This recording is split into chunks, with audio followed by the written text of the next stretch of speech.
大家好，欢迎收看爱上电子。今天咱们介绍一下这个低音炮功放，它采用的功放芯片的型号是 TDA7560，这两个是大的滤波电容，是给功放供电的。这边是电源输入，这有一个滤波电感。我们看这面，这个是一个防反接的二极管，然后这个位置还有一个小信号供电，同样是正极，通过一个 M4 小的二极管，然后通过200欧电阻给这些小信号电路供电。那么我们这个位置是两个滤波电容，是双电源滤波的，然后给所有的运放供电。这几个运放呢，都是从这个信号输入端输入的信号经运放一级放大，然后进行低频，因为它是重低音的功放，所以低频信号的拾取，然后再经放大，再拾取，最后经这个线性的光偶，然后滤除高频信号以后，得到低频信号，然后送到我们的功放。它一共有4路输出，也就是输入呢是并在一起的，也就是说我们经拾取的低音信号以后，经耦合电容耦合到我们这个功放输入端，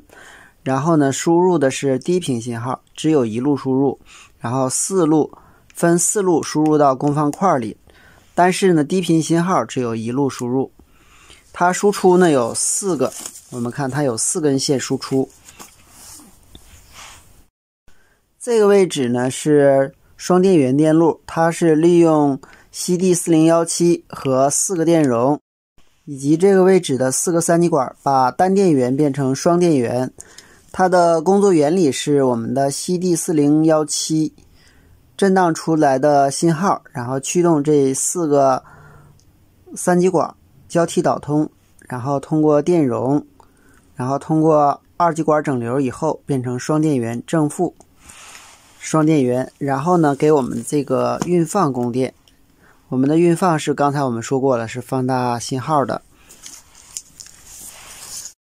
另外这边还有几个3极管，我们看这个位置有一个二极管，它是一个稳压二极管，它是限定我们输入电压不高于15伏的。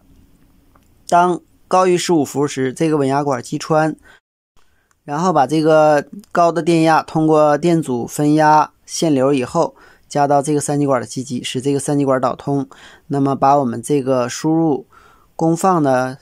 信号就给导通到地了，就屏蔽了，那么我们的功放呢就不会放大，这样呢就保护了整个电路。另外这个位置还有电流取样电阻，从电流取样电阻上取得的压降加到了这个位置的3极管，经放大以后，同样与我们这个过压保护的3极管的功能是一样的，也是给它把信号屏蔽掉，然后呢使功放停止工作。这几个电容大多数都是耦合作用，个别的是滤波的。这两个电位器是分别调音调和调音量的。这个开关是同样衰减一定的信号，使我们输出的声音会有变化。这个插座应该是输出或者是输入的。好，下面我们放一下它的声音，大家听听声音是不是有些特别。好，我们放一下。由于我没有太好的喇叭，只有这个8欧的，我们听听它的声音。好，今天咱们就到这里，谢谢大家，再见。